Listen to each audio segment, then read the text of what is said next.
Hi, I'm Matt with ApplianceVideo.com. Today we're going to be taking a look at the DSI board on this Maytag DSI gas range.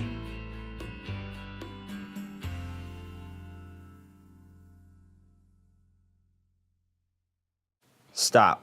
Before beginning any repair, always be sure to disconnect the power to the appliance. It is also recommended to test the outlet for proper voltage. Remember to also turn off the gas. A faulty DSI board will cause the unit not to bake or broil, or may cause the unit not to do either. The DSI board basically sends the spark down to the spark igniters. To replace the DSI board, we must first gain access to the... Click on the link below to view this repair video. ApplianceVideo.com guides you step by step, giving you the confidence to avoid recalls and callbacks, also saving time on repairs. Whether you're up against an uncommon repair or the latest appliance on the market, our videos have been created with you in mind.